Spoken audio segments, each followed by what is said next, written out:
9월 20일 금요일, 오늘 10% 이상 급등한 종목과 그 이유에 대해서 알아보겠습니다.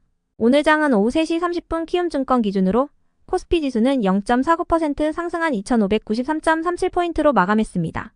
외국인은 매도, 기관은 매수로 임한 가운데 개인은 매도로 대응했네요.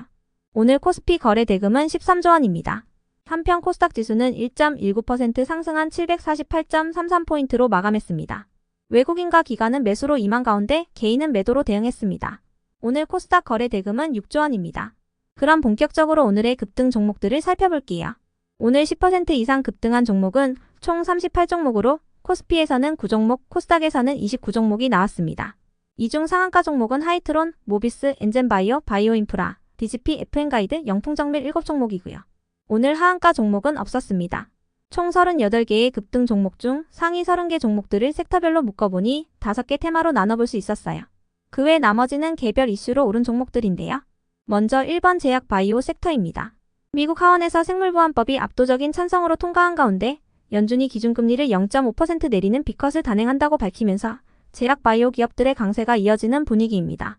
국내 최대 투자기관인 국민연금공단은 국내 주식 투자 비중을 크게 줄였지만 국내 제약 바이오와 헬스케어 주식에 대한 투자는 오히려 확대한 것으로 전해졌는데요. 올해 국민연금은 제약 바이오와 헬스케어 주식 4,081억 원어치를 순매수했으며 특히 셀트리온을 대규모로 매수했다고 알려졌습니다. 이 같은 소식에 제약 바이오 기업들이 강세를 보였는데요. 이 중에서도 엔젠바이오는 급성 골수성 백혈병의 표적 항암제 처방과 암의 재발을 예측하는 데 도움을 주는 NGS 기반의 초고감도 유전자 진단 제품을 출시했다고 밝혔습니다. JW그룹주들은 미국 바이든 행정부가 추진하는 암정복 프로젝트인 캔서문샷의 위암 연구를 한국인인 황태현 석좌 교수가 이끌게 됐다고 전해지면서 JW신약이 황태현 교수가 공동 설립한 바이오텍사와 공동 연구 계약을 체결한 이력이 부각되며 강세를 보였고요.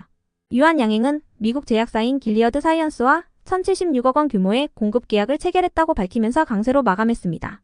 이번 계약 금액은 유한양행의 최근 매출액 대비 5.7% 규모라고 전해졌습니다.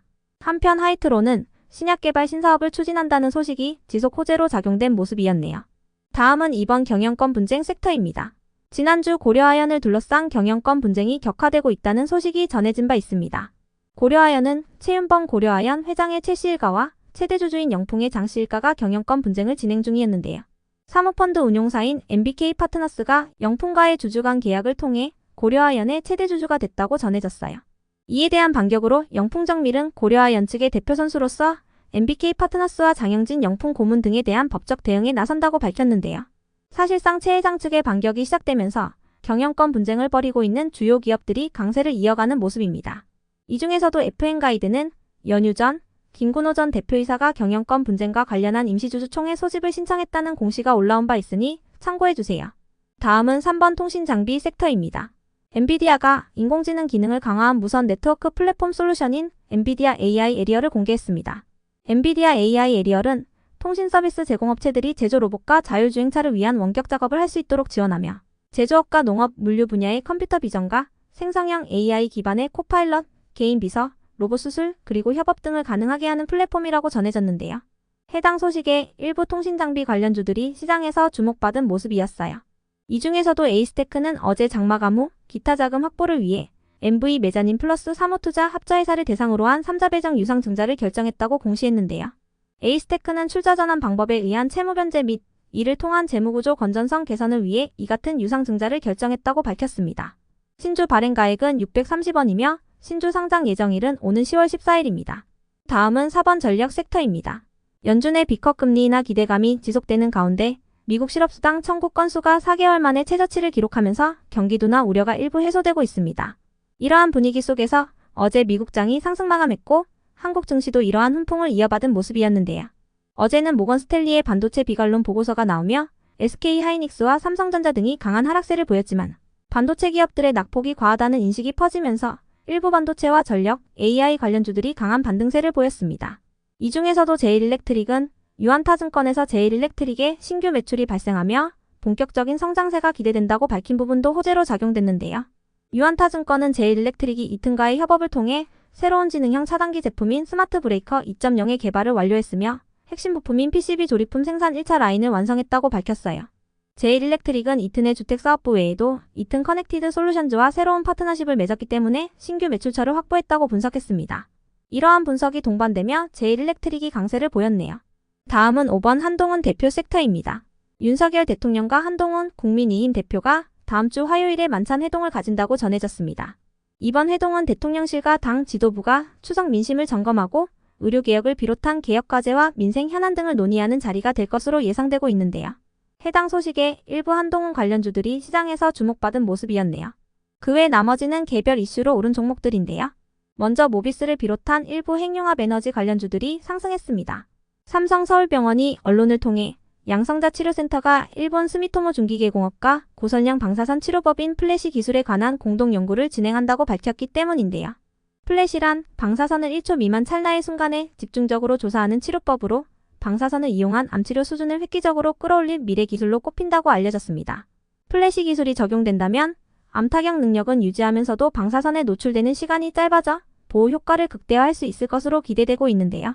해당 소식에 양성자 가속기 관련 사업을 영위하고 있는 모비스와 방사선 가속기 개발업체인 비츠로테크가 시장에서 부각되었습니다.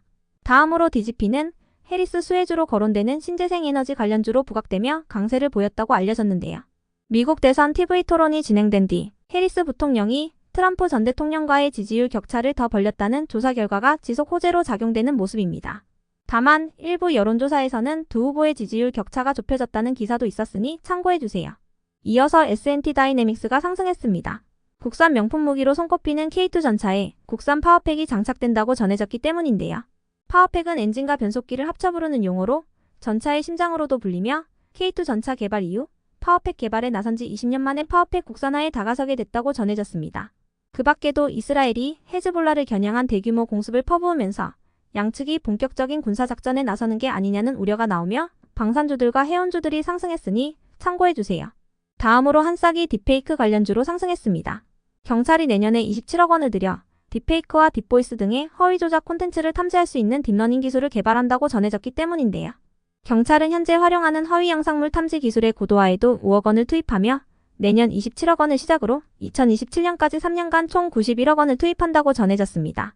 해당 소식이 지속 호재로 작용되며 한싹을 비롯한 일부 딥페이크 관련주들이 상승하는 모습이었네요. 이어서 IT세는 어제 시중은행과 인터넷은행 그리고 한국은행이 오는 12월 실행을 목표로 디지털 화폐 활용성 테스트 계획을 논의 중이라는 소식이 전해지면서 디지털 화폐 관련주로 부각되며 상승한 것으로 추정됩니다. 해당 테스트를 위해 은행 예금을 토큰 형태의 디지털 화폐로 변환하여 하나로마트나 편의점 등에서 결제하는 대규모 실험이 이뤄진다고 하는데요. 이르면 오는 12월에 약 10만 명의 일반인이 참여하는 테스트를 진행한다고 전해졌습니다.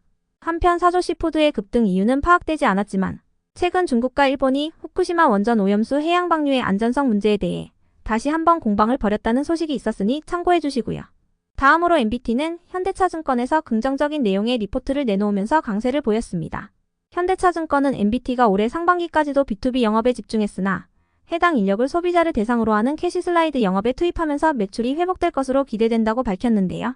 하반기 중에는 라인 웹툰과 글로벌 메타버스 플랫폼과도 계약을 완료함에 따라 4분기부터 글로벌 매출이 본격화될 것으로 전망했습니다. 또한 네이버 쇼핑 어필리에이트 사업이 내년부터 본격화하며 새로운 수익원이 추가될 예정이라고 밝혔는데요. 이 같은 긍정적인 분석에 MBT가 강세를 보였네요. 이어서 컴퍼니K는 미국 바이든 정부가 추진하는 암정복 프로젝트 캔서문샷의 위암 연구를 한국의 황태양 교수가 이끌게 됐다고 전해지면서 연구에 적용되는 홀로토모그래피 기술을 보유한 토모큐브에 투자한 이력이 부각되며 강세를 보였습니다. 토모큐브의 시리즈 단계 누적 투자액은 442억 원이며 컴퍼니K는 이 중에 50억 원을 펀딩했다고 전해졌습니다. 끝으로 브랜드 엑스코퍼레이션의 급등 이유는 파악되지 않았지만 브랜드 엑스코퍼레이션은 최근 이수연, 강민중 각자 대표 체제에서 이수연 단독 대표 체제로 변경된다는 소식이 있었으니 참고해주세요. 그럼 오늘의 거래량과 거래대금 상위 종목들을 시장별로 살펴보고 마칠게요.